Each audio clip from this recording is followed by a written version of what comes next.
Welcome to part 2 of Composure, the joy of blue screens inside of Unreal Engine for offline and real-time virtual production.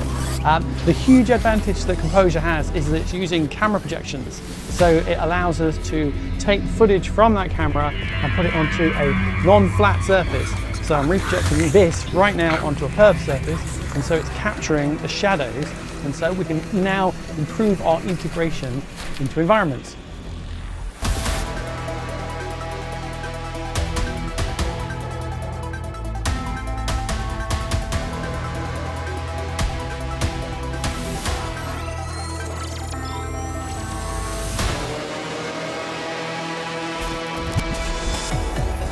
First thing I'm going to do is I'm going to show you my blue screen process. I've got like a smallish room. I've got a fold out blue screen, and I was going to set that up and show you the kind of lights that I use to make it key better.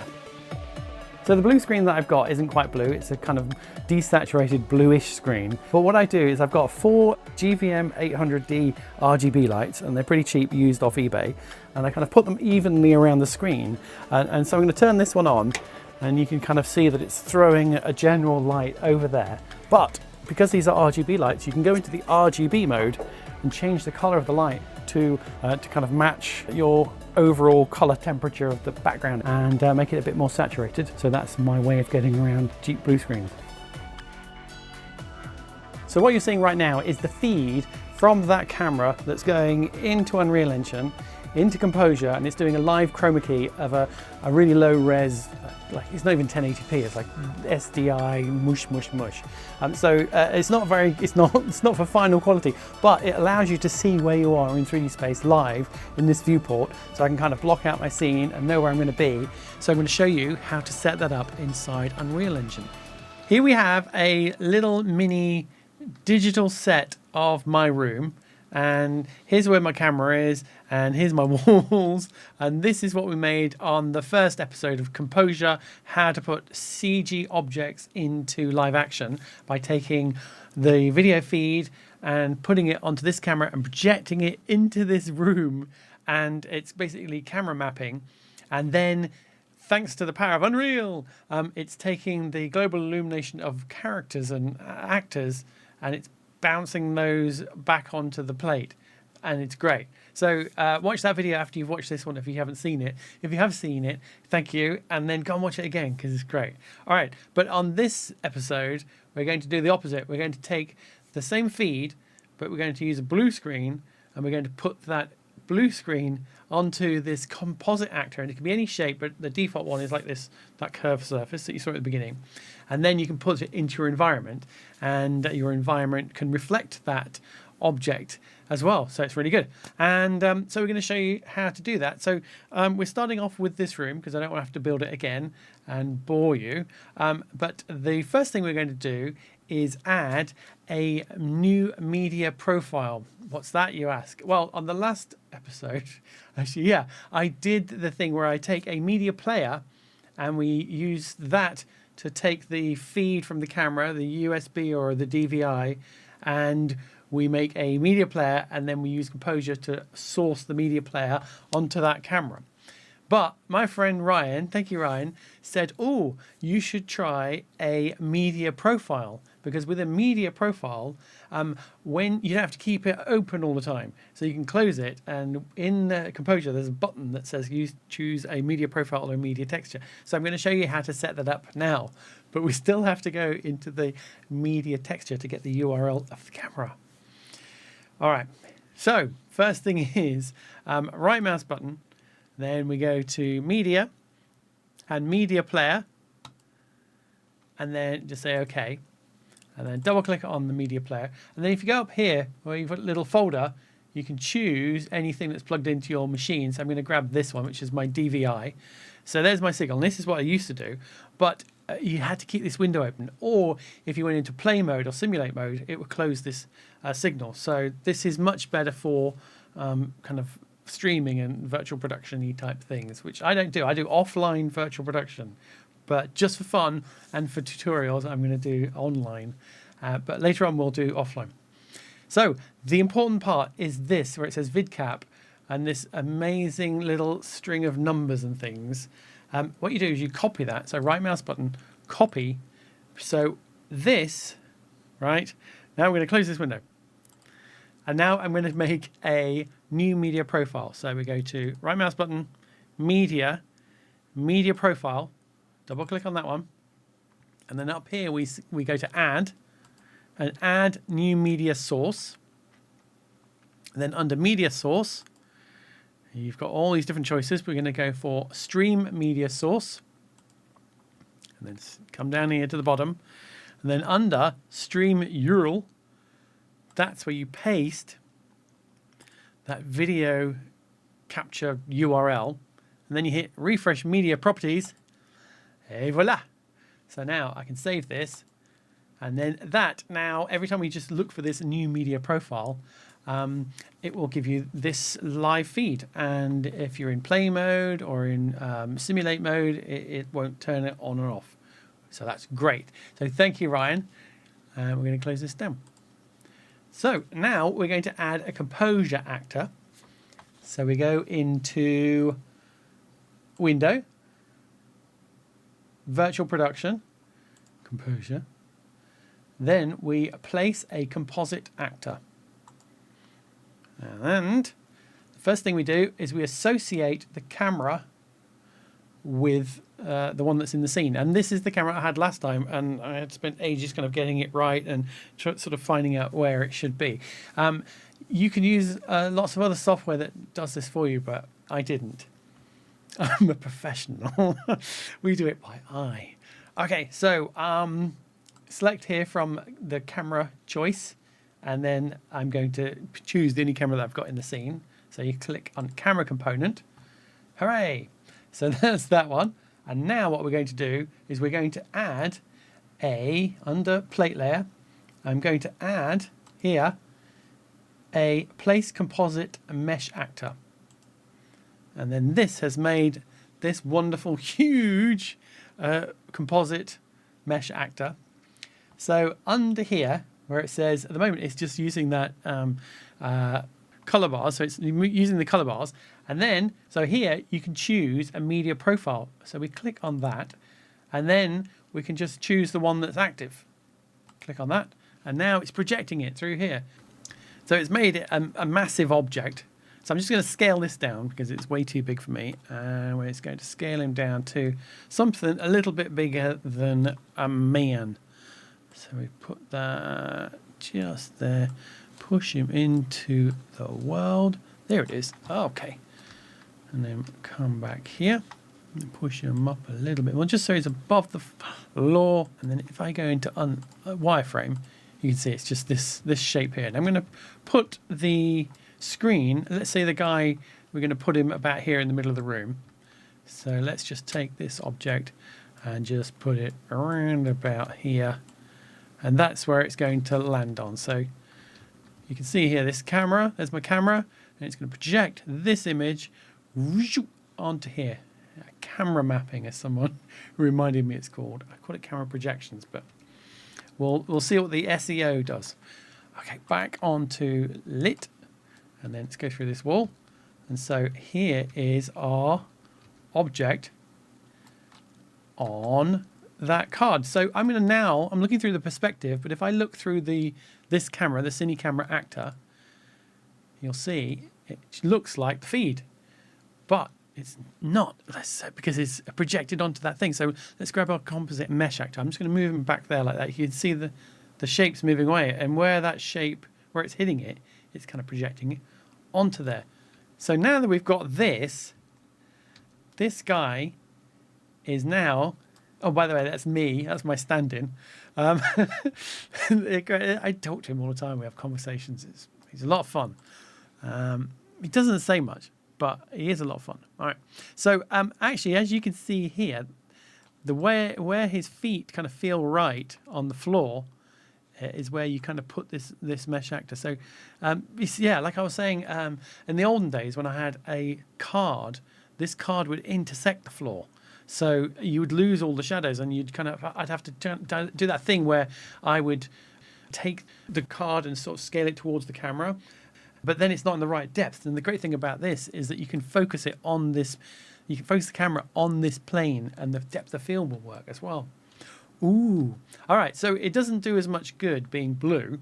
So we're going to now add a chroma key. So now we're going to go into the keyer. And so we go and we select the plate layer and we go to this plus button here. And in here, you've got some extra passes, and eventually they're going to add lots more, aren't you guys? You're going to add me a nice edge wrap feature and edge blur. That'd be great. Thank you. And then we hit color keyer pass. And then here's your chroma keyer, and it's defaulting to green, and I use blue screen because I don't like all the green bounce that goes onto faces. It makes people look a bit sick. So I like blue. Even though blue isn't as good and easy for pulling keys, it is more natural, I believe, in the skin tones. Right, so then you click on here for your key color, and then you have to, it works on pen up. So you basically pick your color. You can use this little swatchy thing, but you'd have to pick the original blue screen. So as soon as you change the color, you lose that. So I'm going to move this around till I've got the nice key color. Okay, like that. I have to use pen up. Press OK, and then we've got the red weight. I'm going to zoom in a bit here so we can kind of see our green screen. And then, but before I start messing with these, you can see that if I select this, it's very jaggy.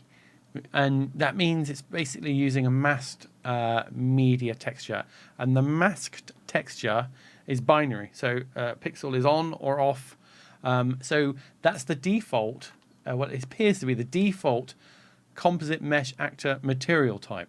So if you select on your Composite Mesh Actor, right mouse button, and then you apply this is, I think this is the default, apply lit mask material. If you change to unlit alpha material, that gives you a nice transparent texture, which gives you a much nicer looking key.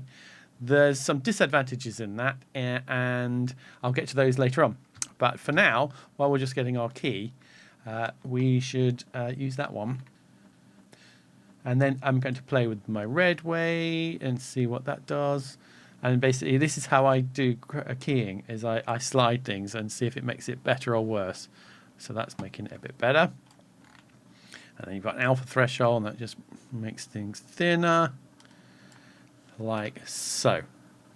So there is our key. Isn't that great? And so, right, what about the rest of this stuff around here? Okay, we'll get rid of that because this Composite Mesh Actor is only going to project onto, the texture is only going to project onto the Composite Mesh Actor. So we can grab our Composite Mesh Actor and just scale him a bit. So I'm just going to scale that geometry. Oh, I'm the wrong way. Okay, there's pretty much where I want my screen to be. So there we go. I'm going to put him back in to look through my Cine Camera Actor, which is the one that's associated with this plate, and move him across there a bit more. So there's our guy in our room. And then what I can do now is just get up and run around and see if this works. Hi, how you doing? Great. Stage next. Which is me. Get off a tickle. Oh, get off. Oh. Right. So I don't tend to do live virtual production. I do pre-recorded virtual production. So I basically use the camera, film stuff, bring it into Resolve, make an extraction, make a camera match move, and then bring that into Unreal, and then put it on a media texture, etc. Blah, blah, blah, blah, blah. But in cases like this, if you are into streaming and live virtual production, then I'm going to show you how you can create a media profile to export this out and record it in better quality. All right, so we're going to set up a media profile for recording this in a bit better quality. Again, I'm not the right person for this, but I'll show you what I know. So double click on your media profile and then go to Add, Media Output. And then under Media Output, you choose whichever type you've got control of. If you're like a professional, you'll probably be using Blackmagic Output or Aja Media Output. But I'm just going to use the File Media Output. And so if I go into capture, what have we got here? Current viewport, OCIO, if you're using that. I'm not going to use any of this. I'm just going to go to File. And then this is where it's going to put it. So I'm going to go and pick my file path. And then I'm putting it into here. And next thing is under File, give it a base name. And I'm going to use an EXR sequence. So you have to give it a name, and then a dot, because then it will add frame numbers after the dot. And so if there's no dot, it makes it hard to read in other software. So just give it a name and then a dot. And then under EXR, you've got different choices as well. Stop doing that. Under EXR, you've got different choices of format. So you've got EXR, JPEG, BMP, and PNG. But I'm using EXR. The important thing is the compression quality. If you've got it 0, it's going to be fully uncompressed. So that's a lot of data to try and record. So I'm going to make this 45. There we are. So that's that one. I'm just going to give in and leave it to all. If I scroll down, you can see what I'm doing here. So that was the EXR and the base name. And then there's, what else is there? Some other options for cropping and stuff. I don't know. But this is the fun part. Save this. And then you hit, ready? Start capture. And so now it's going to record those. And I'm going to run around on my blue screen. Hi. And still, it's not a very good key because I'm not using a very good DVI output. It's currently recording at 60 frames a second. I don't know how to change it. You can figure that out and let me know in the comments. All right, on to the way I normally do it now. Before we move on to the next thing, I just wanted to show you that the Composite Mesh Actor doesn't have to be this shape. It can be any shape. So if we go into our perspective window, so at the moment I've got there's this screen. That's the one that came as default when you press the add stuff here, place Composite Mesh Actor. That's what comes in. But when I open this up, you can use any of these objects in the scene. So we can even use Wolfie. So where's Wolf? Let's go and grab Wolf. So I'm going to say use Wolf, select the object, right mouse button, apply unlit material. And so now it's only projecting onto Wolf. Let me just turn off this main character. And then so he is now taking that texture onto his surface. So you can do some very creative things with that. I don't know what, but look, we can animate it as well. So as he's walking through, it's just projecting on there. So here's my example of something I just made. So I created a shape. And so this is my shape. And I'm going to use that as a surface. So just put it here like that, scale it down a little bit, take this shape, drag it into here. And now select my shape, right mouse button, apply unlit alpha material. And so it's projecting it onto that shape. And let's just hide Wolfie. And then if I go back into my Cine Camera Actor, there he is. I can scale it a bit more just to fit. Back into perspective. There we are. And so what you would do is just animate this to match wherever your character's walking. So you've got the feet just touching roughly where it would be in the right space there. There we are. Fun. So now that we've used the live feed to get an idea of what our blocking should be, the next thing to do is I'm going to actually record it on this camera and using the Blackmagic Ursa. And as you can see, I've put it on a slider. So I'm going to turn that on and that will give us a bit more of a dynamic move. And then when I've recorded the opening scene that you saw earlier, I'm going to take that into DaVinci Resolve, create an extraction and a camera match move, and then put it back into Unreal Engine. So for offline virtual production, we basically use an image sequence, and I use an EXR DWAA image sequence because they're light enough and they've got enough range that they work well inside of Unreal Engine. The important thing is you need a good, clean extraction, a matte, and you need a nice de-spilled foreground pre-malted over black. So once you've got those two things, then we can bring those into Unreal Engine. And you can use whatever software you want to make those. I use DaVinci Resolve, but I know other people use After Effects and Nuke and what have you. So the software isn't important, it's just more creating those elements. In this case, I've got the match move, and I'll show you how I bring that in. But if you want to learn how I do match moves, or if I do keys inside of DaVinci, then watch my previous video on edge wrap secrets, or there's another one on keying and stuff. Those I'm going to put a little insert just here. I've forgotten, the name has changed, but the principles are the same. Okay, so on to the next bit. Back in Unreal Engine, now we're going to set up our video playback of that image sequence that we just recorded and made an extraction for. Now the way Unreal works is that you have in the sequencer, you have that image media source which looks at all those frames. It sends that to a media player, and then that media player sends that to a media texture. And it's kind of messy like that, so you can swap out your image media source for like a file media source or a different piece of footage. So it kind of makes sense, but it's a bit of a mess really to kind of set up. So you just kind of get used to it. So we're going to do that now. And so we're going to bring in our image media source. So right mouse button, media, image media source. I like to call it IMS underscore shot. Double click on that, and then we navigate to where we exported those, and I double click on the first one, and then if you press open, then you'll see it playing in here. So that's good. So step one, done. Now we make a media player.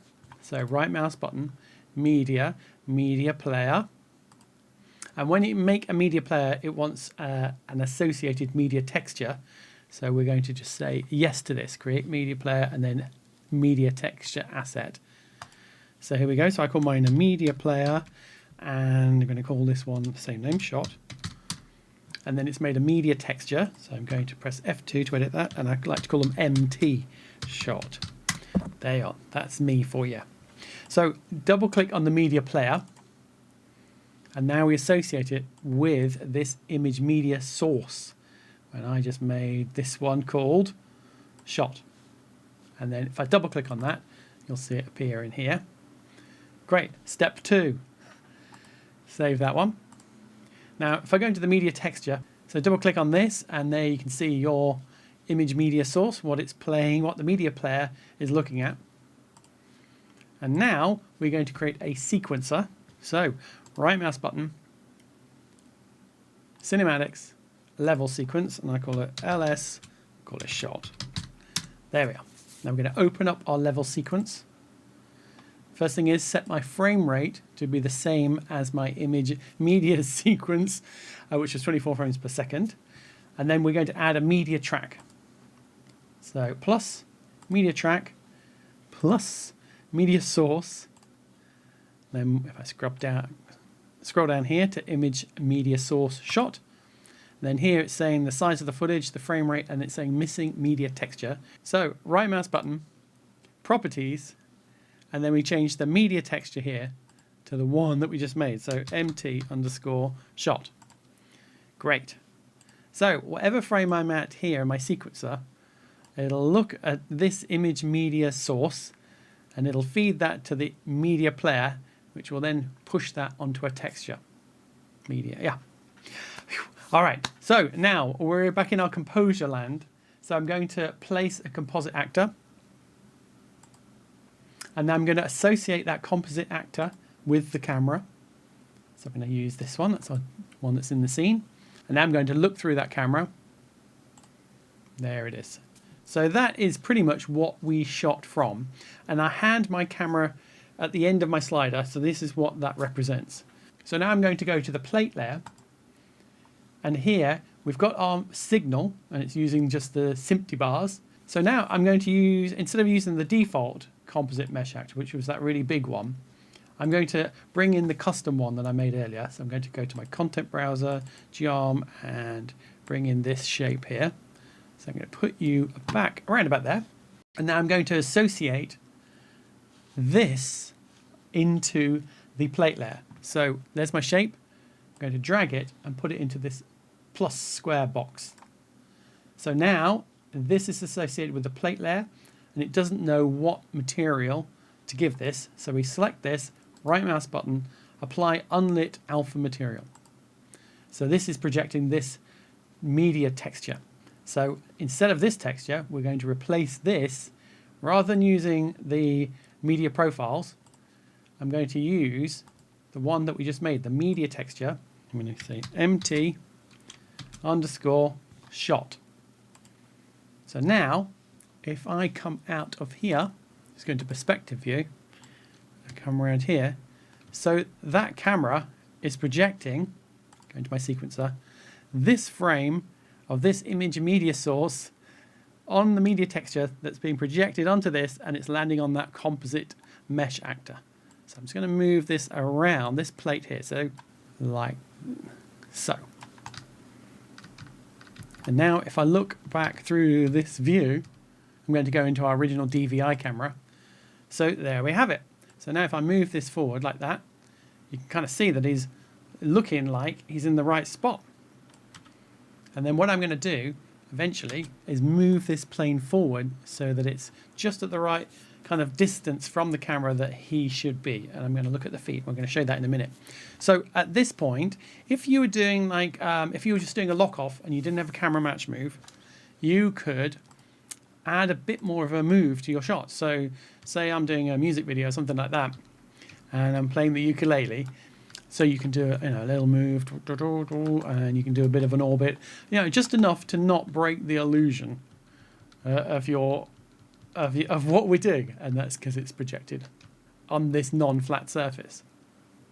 But if you want to get fancy and spend the time, like I did, doing a camera match move, I'm going to show you how we bring that in at this point. So to add our match move, I'm going to go into the spanner and go and import the one that I just made in DaVinci Resolve. And I'm going to use the default settings, and it's put me behind a wall. So let me go into my perspective view, and he's over here. So I'm just going to hide this wall. So there is our camera, and you can see along here it's given us a transform. The thing is, I want to use this camera because it's got all the right settings and it's in the right position. So I need to move this camera over to where this camera is. And I've been trying math and stuff, and eventually on a video I'll work it out. But for now I can't work out how to get that one over there, because every time I add an actor in a hierarchy they'll jump around, so something's funky. So we're going to budget. So that is the technical term for having a go. So I'm just going to add an actor, and I'm going to zero this one out because this camera came in relative to where I put it inside of DaVinci Resolve. Now, one of the things, it needs to be scaled up a little bit because I couldn't quite work out whatever the scale is. I kind of guess it and then I scale it in here. So I'm going to scale it relative from this world origin. So basically we add an actor and then we parent the camera onto this actor. And now if I select my root actor, I can orbit this around, and the idea is to kind of, I know it's terrible, but the idea is to kind of line this up with my camera that I shot the plate with. Now, one of the things is the camera that I shot the plate with had this slider on it, and it's actually at the rest position. So I'm going to find the bit in my clip where the camera comes to a rest. So this needs to line up with that. And the first thing I need to do is to scale this up. So I'm going to scale it up so that they're at the same height. Let's scale them up to about there. And then I'm going to just manually push these two around until they line up and get my orbit right. I mean, the thing is, we're going to move all this stuff eventually, but it's just good to start off relatively in the right position. Close enough. And now I'm going to parent our original camera back on to this camera. So now we're going to be looking through our DVI camera, so they're all lined up. And now if I move this and press play, the feet are all locked to the ground. He's a little bit shorter than this guy. So what we can do is go and select our actor and just scale it up a bit, like that. and he should be staying relative to the ground and not moving. Well, besides the walking part. Pretty neat. So now what I'm going to do is I'm going to take the screen and I'm going to animate it in 3D space so that it's matching where my feet should be on the ground. And then I'm going to move him in 3D space just so my feet feel like they're in the right spot.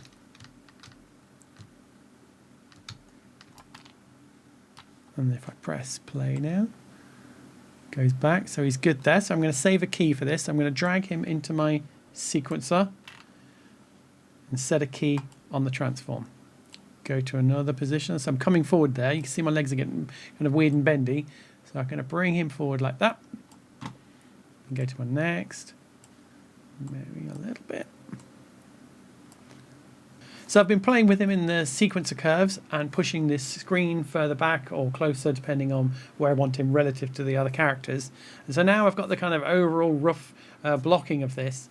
We can bring this into one of our environments and kind of do some offline virtual production. You can see the little line that we've got around him. That's only happening while we are doing this interactively. And also, you can see my shadows here because my blue screen was about here in the real world and it was kind of eating into my shadows. So there was two things I can do. I'm going to do the easiest thing and just put some objects there, so make it dark. But I could go into Resolve and add a bit more of a shadow, or we could put an object in here and add a bit more shadow. But for now, it's good enough because I'm just so happy to have shadows in my scene that are real and in the plate, which is awesome. Yes. Okay. Thank you, Unreal. Next. So we have all the bits to our puzzle, except for the puzzle itself. And the puzzle will be a nice environment that we're going to put this into. So we've got our blue screen, and we've projected that with our Composure onto a Composite Mesh Actor with the curved surface. So we're picking up the shadows on the ground, which is amazing, fantastic. And now we're going to do the fun part, which is putting that all together under one actor, and then we can move around that within our environment, doing some virtual scouting. Normally what you would do would be to do storyboards of what the scene you want to make and maybe do an animatic and then kind of know what your lighting would be for your green screen, and then you'd light your green screen to match that environment. But in this case, I started off with the blue screen, and now I'm going to match the environment to the blue screen. So it's all ass backward. Oh, well, never mind. So I went onto the Fab store and I found a cool environment, and I thought this was a pretty looking thing.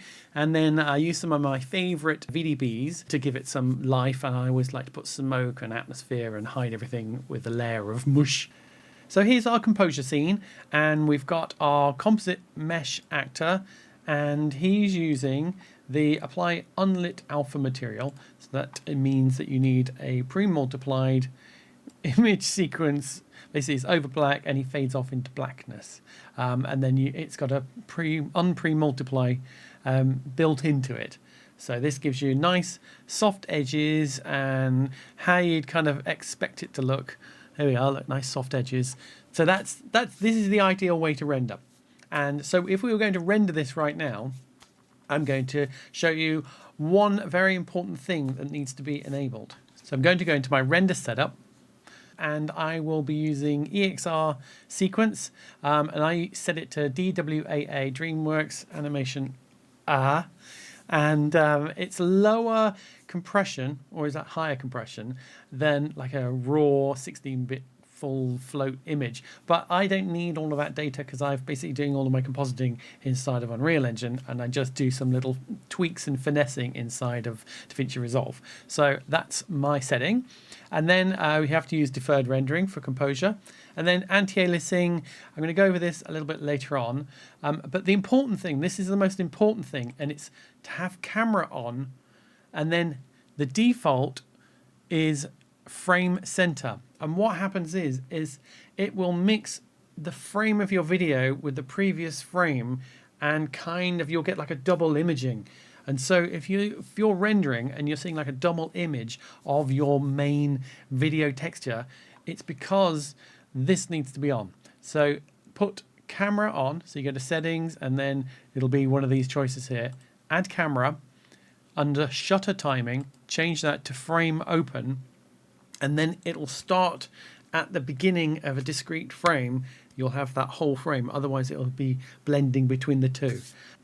Then I add a color output, and by default the disabled tone curve is off, and that will basically, turning that on gives you a linear render, so you get a linear sRGB render. If you're into ACEs, then you can add an OCIO color configuration, but I'm not going to do that. I did that for a bit, but in the end it's just easier to just keep it linear sRGB. Sorry. Console variables, sometimes I'll add a screen percentage and make that a little bit bigger, but currently I'm just rendering maximum. And then, so it's not, I don't even need it. And then game overrides, I just leave that as on. And then I'll hit accept, and then I will render out my sequence. So ideally we'd be using translucency for our renders. However, unfortunately, there are a couple of things for filmmakers that translucency is kind of fighting against. And that is, I like to add some exponential height fog to my scene.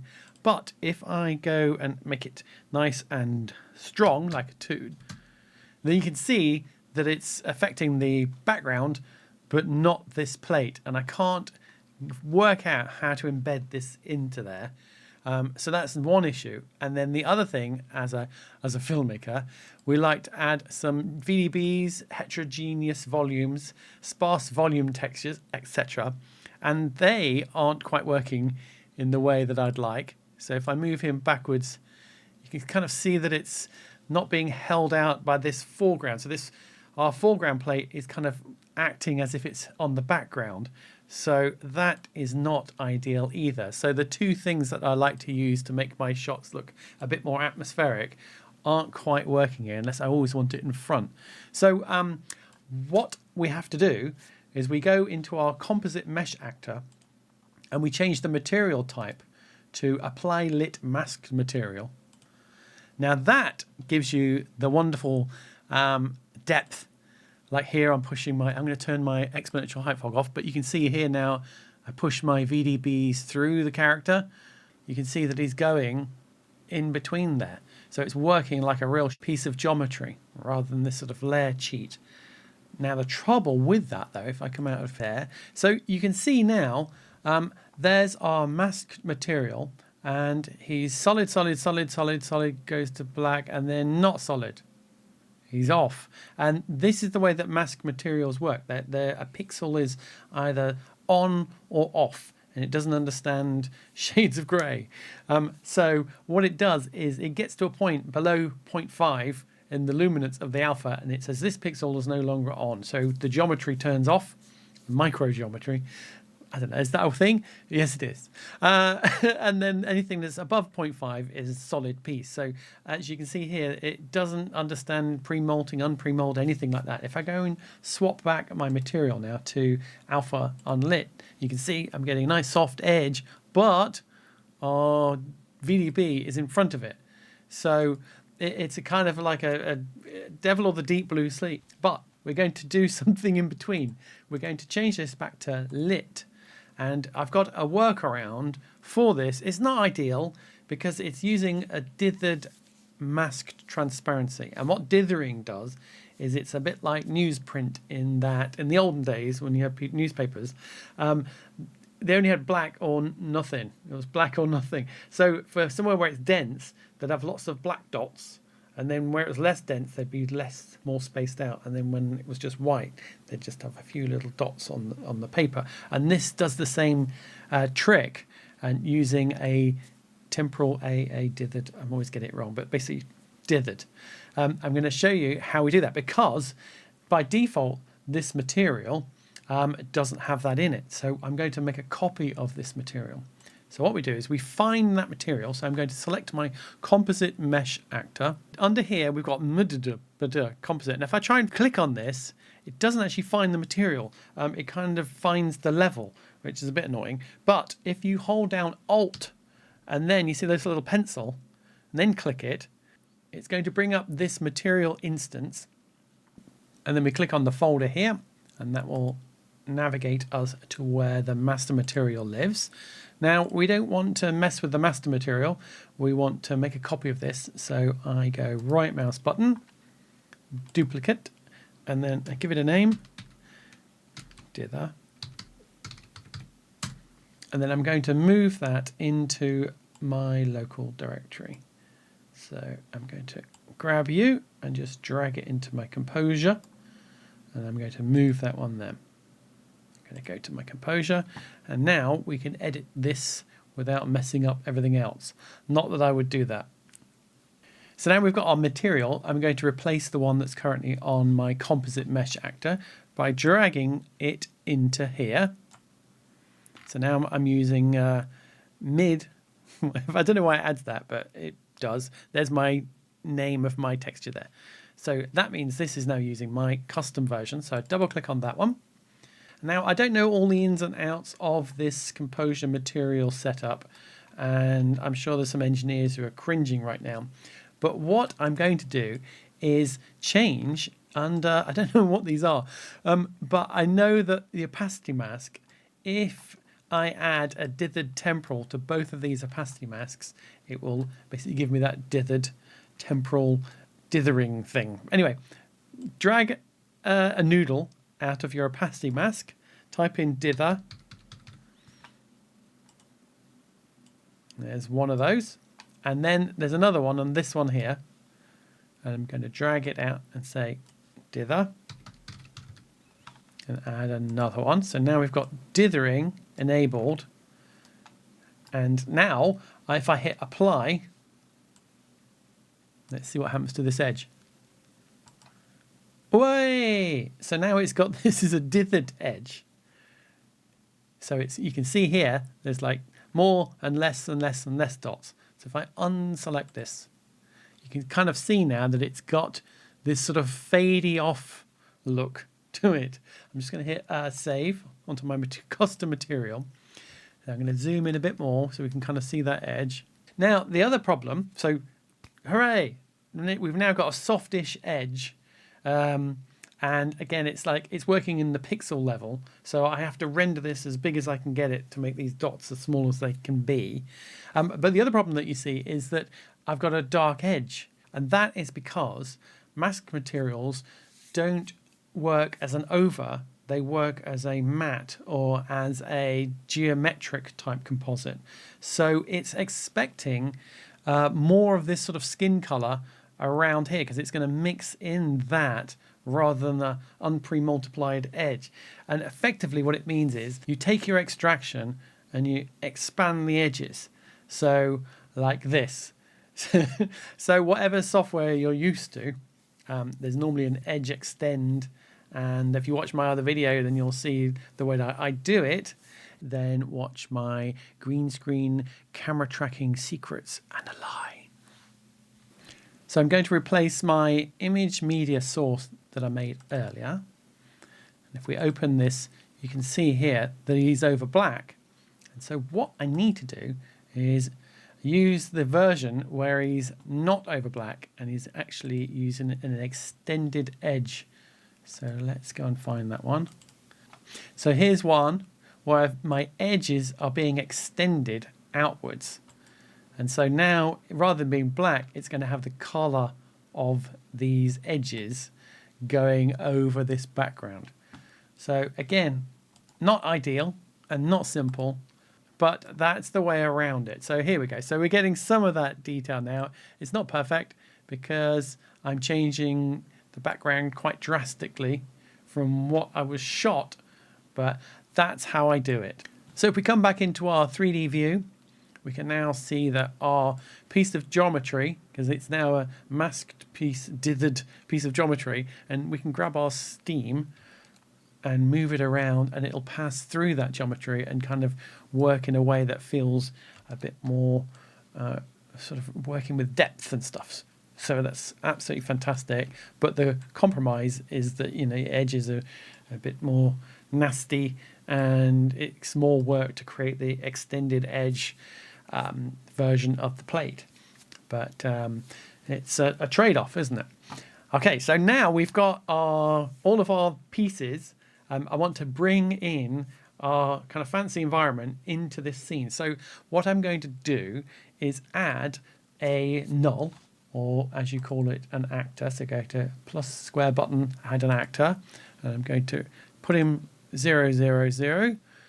And then I'm going to parent our camera rig to that actor.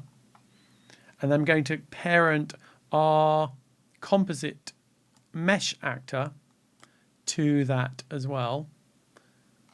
And then also let's go and grab our lights as well. So we've got our spotlight here, and I'm going to parent him to there as well.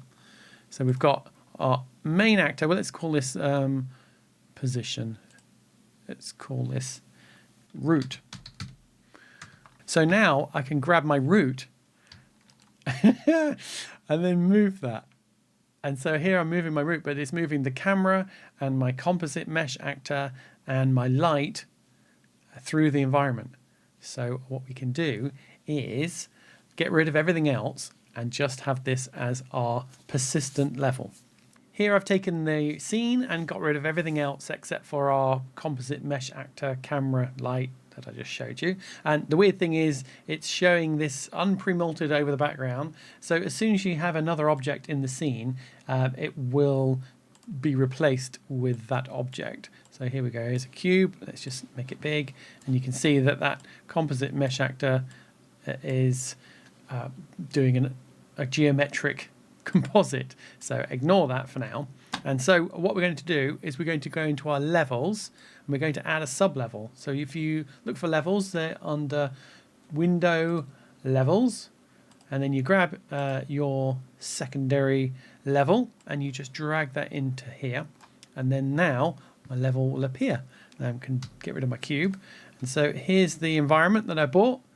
And then we're just going to look around here and see what fancy world we can inhabit. And so you find a spot that looks kind of good, and I'm going to go to about here. I'm going to grab my composite mesh actor, going to grab the bundle and then just pull this to where I want it to be. Press that button there, so then you're viewing the camera. And now if I grab the root position, I can move this around and find a nice spot. You can rotate it.